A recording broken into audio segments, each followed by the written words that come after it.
Selamat pagi, saya Teresia Kristiana Putri dari kelas 10 IPS 2 ingin menjelaskan materi dari UKBM Bab 2 yaitu tentang pengetahuan dasar pemetaan, penginderaan jauh, dan sistem informasi geografi atau SIG. Yang pertama saya bahas ialah pemetaan. Pengertian pemetaan sendiri ialah pemetaan adalah kegiatan pendokumentasian atau perekaman data dalam bentuk grafis, keletakan, dan lokasi cagar budaya serta lingkungannya. Selanjutnya ada jenis pemetaan. Jenis pemetaan dibagi menjadi 3. Yang pertama berdasarkan isi. Jenis peta berdasarkan isi yaitu peta umum. Peta umum adalah jenis peta yang menggambarkan kenampakan bumi, baik fenomena alam atau budaya. Peta umum dibagi menjadi 3, yaitu peta topografi, peta korografi, dan peta dunia atau geografi. Peta topografi adalah jenis peta yang menggambarkan permukaan bumi lengkap dengan reliefnya.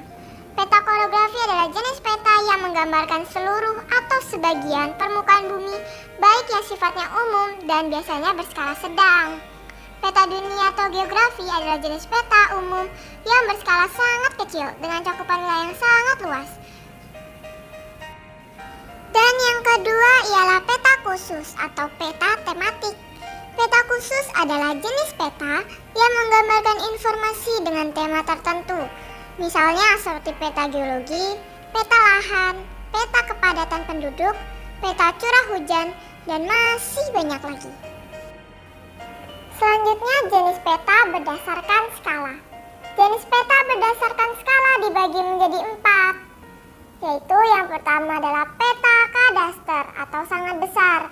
Jenis peta ini memiliki skala 1:100 sampai dengan 1:5000. Biasanya peta ini digunakan untuk menunjukkan wilayah peta tanah atau peta yang ada di dalam sertifikat tanah.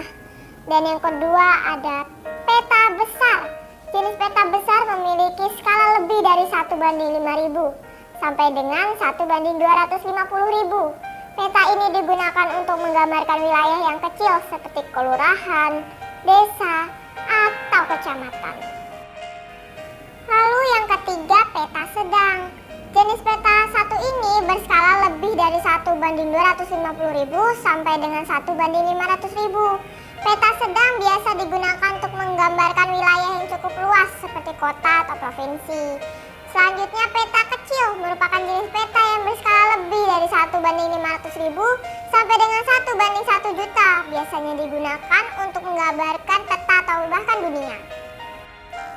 Selanjutnya adalah jenis peta berdasarkan bentuknya. Berdasarkan bentuknya itu dibagi. Yang pertama yaitu peta datar. Peta datar biasa juga dikenal dengan peta 2 dimensi atau peta planimetri. Jenis peta ini berbentuk data dan pembuatannya pada bidang datar seperti kain. Peta ini digambarkan memakai warna, simbol, dan lain-lain. Yang kedua peta timbul. Peta timbul biasa juga disebut peta 3 dimensi atau peta stereometri. Merupakan jenis peta yang dibuat hampir sama dan bahkan sama dengan keadaan sebenarnya di bumi. Karena memakai bentuk 3 dimensi, bentuk permukaannya akan mirip seperti yang aslinya. Selanjutnya peta digital. Peta ini dihasilkan dari pengolahan data digital yang tersimpan dalam komputer. Jenis peta ini tidak nyata. Kita bisa melihatnya melalui ponsel dan juga komputer. Selanjutnya adalah fungsi peta. Fungsi peta diantaranya adalah sebagai media penyimpan informasi untuk menganalisis data spasial dan untuk membantu pekerjaan lapangan. Tujuan peta adalah untuk mengetahui jarak suatu wilayah, untuk mengetahui persebaran suatu wilayah, serta untuk mengetahui arah suatu wilayah. Yang kedua saya bahas ialah penginderaan jauh. Sebenarnya apa sih definisi penginderaan jauh itu? Penginderaan jarak jauh atau disingkat INDRAJA adalah pengukuran atau akuisisi data suatu objek atau fenomena oleh sebuah alat yang tidak secara fisik melakukan kontak dengan objek tersebut atau dari jarak jauh. Misalnya dari pesawat luar angkasa, satelit, dan juga kapal. Lalu apa saja komponen penginderaan jarak jauh? Komponen penginderaan jarak jauh itu ada sumber tenaga, atmosfer, interaksi antara tenaga dan objek, sensor dan wahana, perolehan data, pengguna data. Selanjutnya, jenis citra pada penginderaan jauh. Nah, ada dua. Yang pertama, citra foto. Citra foto adalah gambaran suatu objek yang dibuat dari pesawat udara dengan menggunakan kamera udara sebagai alat pemotret. Hasilnya dikenal dengan istilah foto udara. Yang kedua adalah citra non-foto. Citra non-foto adalah gambaran suatu objek yang diambil dari satelit dengan menggunakan sensor. Setelah itu ada interpretasi citra penginderaan. Apa sih itu? Interpretasi citra, gambar, atau foto adalah sebuah kegiatan menganalisis foto yang dihasilkan dari suatu alat dengan tujuan untuk mengidentifikasi suatu objek dan peran dari objek tersebut. Hal ini biasanya mengacu kepada penggunaan di dalam penginderaan jarak jauh. Dan sampailah kita di materi terakhir dari bab 2 ini, yaitu Sistem Informasi Geografi yang disingkat SIG. Nah, sebelum jatuh lebih dalam, kita harus tahu nih definisi Sistem Informasi Geografi. Nah, apa sih definisi Sistem Informasi Geografi itu? Nah, dari kata sistem informasi sendiri, yaitu kombinasi dari teknologi informasi dan aktivitas orang yang menggunakan teknologi itu untuk mendukung operasi dan manajemen. Lalu, apa SIG itu? Sistem Informasi Geografis atau dalam bahasa Inggris adalah Geographic Information System, disingkat GIS, adalah sistem informasi khusus yang mengelola data yang memiliki informasi spasial atau bereferensi ke ruangan. Lalu ada juga subsistem dan juga komponen sistem informasi geografi. SIG merupakan sistem yang dapat mendukung pengambilan keputusan dan mampu mengintegrasikan deskripsi lokasi dengan karakteristik fenomena yang ditemukan di daerah tersebut. Subsistem SIG terdiri dari 4 macam. Yang pertama yaitu subsistem masukan atau input. Subsistem input ini bertugas mengumpulkan dan menyiapkan data spasial dari berbagai sumber, bertanggung jawab mengumpulkan atau mentransformasikan format-format data asli ke dalam bentuk format yang dapat digunakan oleh SIG. Yang kedua, subsistem manajemen. Subsistem ini mengorganisasikan data spasial ke dalam sebuah sistem basis data sedemikian rupa sehingga data geografis atau spasial tersebut mudah dicari, diupdate, dimanipulasi, dan juga diedit. Selanjutnya yang ketiga adalah subsistem manipulasi atau analisa. Subsistem ini menentukan informasi-informasi yang dapat dihasilkan SIG. Sistem ini juga melakukan manipulasi dan pemodelan data untuk menghasilkan informasi yang diharapkan. Subsistem 2 dan 3 lebih terpadu atau disebut juga database management system. Yang keempat adalah subsistem keluaran atau output dan penyajian atau display. Subsistem ini menampilkan atau menghasilkan keluaran sebagian atau seluruh basis data, baik dalam bentuk soft copy maupun hard copy, dalam bentuk tabel, grafik, peta, atau miniatur 3D map, dan lainnya. Lalu, apa saja sih komponen SIG itu? Komponen sistem informasi geografis ada perangkat keras atau hardware, perangkat lunak atau software, data, manusia, metode, manajemen tata guna lahan, inventarisasi sumber daya alam, untuk pengawasan daerah bencana alam. Dan yang terakhir ialah pemanfaatan dan penerapan metode sistem informasi. Pemanfaatan sistem informasi geografi atau SIG dapat digunakan dalam berbagai bidang, di antaranya bidang perencanaan ruang, sumber daya alam, kependudukan, pariwisata, pertanahan, kelautan, pendidikan, telekomunikasi, kesehatan, transportasi, dan juga militer. Yang pertama adalah bidang perencanaan ruang.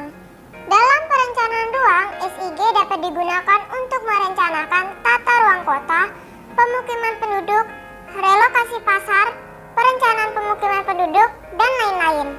Sebuah wilayah dapat kita lihat bentuknya dengan jelas bila dilihat dari atas. Disinilah SIG bekerja. Lalu yang kedua, bidang sumber daya alam. Dalam bidang sumber daya alam, SIG dapat membantu dalam manajemen atau menyesuaikan lahan untuk pertanian, memetakan barang tambang, perencanaan tata ruang lahan, dan lain-lain. Selanjutnya, bidang kependudukan. Dalam bidang kependudukan, SIG berperan membantu dalam menyusun data pokok, sistem informasi terkait pemilihan umum, menyediakan informasi kependudukan, dan lain-lain. Selanjutnya, bidang pariwisata. Dalam bidang pariwisata, sistem informasi geografi dapat digunakan untuk inventarisasi daerah pariwisata serta menganalisis daerah unggulan untuk pariwisata. Selanjutnya, bidang pertanahan. Dalam bidang ini, SIG dapat digunakan untuk mengetahui persebaran dan jenis-jenis tanah serta digunakan untuk manajemen pertanahan. Selanjutnya, bidang kelautan.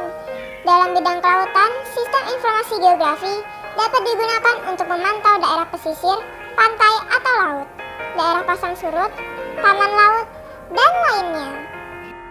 Selanjutnya, bidang pendidikan. Dalam bidang pendidikan, SIG dapat digunakan untuk sistem informasi kependidikan, alat bantu pembelajaran dalam geografi, dan lain-lain. Selanjutnya, bidang telekomunikasi. Dalam bidang telekomunikasi, sistem informasi geografi dapat digunakan untuk inventarisasi jaringan telekomunikasi, analisis perluasan jaringan telekomunikasi, dan lain-lain. Selanjutnya, bidang kesehatan. Dalam bidang kesehatan, SIG dapat digunakan sebagai penyediaan data atribut dan data spasial yang menggambarkan distribusi atau pola spasial, penyebaran penyakit, dan lain-lain. Selanjutnya, bidang transportasi dan perhubungan. Dalam bidang transportasi dan perhubungan, sistem informasi geografi dapat digunakan untuk membantu dalam membangun jaringan transportasi dan pembuatan jalur alternatif baru. Selanjutnya, bidang militer. Dalam bidang militer, SIG dapat digunakan untuk memantau perjalanan logistik, peralatan perang, patroli udara, dan lain-lain. Nah, mungkin di antara kita ada yang bertanya nih, mengapa SIG banyak digunakan dalam berbagai bidang? Ya, karena SIG memiliki banyak sekali keunggulan, yaitu diantaranya sistem informasi geografi dapat menghasilkan data-data secara otomatis tanpa harus melakukan interpretasi secara manual. Sistem informasi geografi dapat merubah presentasi ke dalam berbagai bentuk. Sistem informasi geografi dapat memanipulasi bentuk dan tampilan visual data spasial dalam berbagai skala yang berbeda dengan mudah dan fleksibel. Sistem informasi geografi memiliki kemampuan untuk analisis data spasial dan non-spasial. Pengoperasian sistem informasi geografi dapat dilakukan secara interaktif dengan bantuan menu-menu dan help yang bersifat user-friendly. Sistem informasi geografi dapat digunakan sebagai usaha untuk meningkatkan pemahaman tentang konsep lokasi, kependudukan, ruang, dan unsur-unsur geografi yang ada di permukaan bumi. Sistem informasi geografi dapat membantu dalam pekerjaan yang berhubungan dengan bidang spasial dan geoinformasi. Penanganan data geospasial dapat menjadi lebih baik dalam format baku. Revisi data serta pemutakhiran data akan jadi lebih mudah. Sistem informasi geografi memiliki kemampuan untuk menukar data geospasial. Data geospasial dan informasi akan jadi lebih mudah dalam pencarian, penganalisisan, dan dalam presentasi. Sistem informasi geografi dapat menjadi produk yang mempunyai nilai tambah serta menghemat waktu dan juga biaya. Nah, bagaimana setelah mempelajari pemanfaatan sistem informasi geografi atau yang kita kenal sekarang SIG, kita menjadi mengerti kan bahwa SIG itu memiliki banyak sekali manfaat. Nah, sekian materi bab 2 untuk tes formatif yang dapat saya sampaikan. Mohon maaf jika ada salah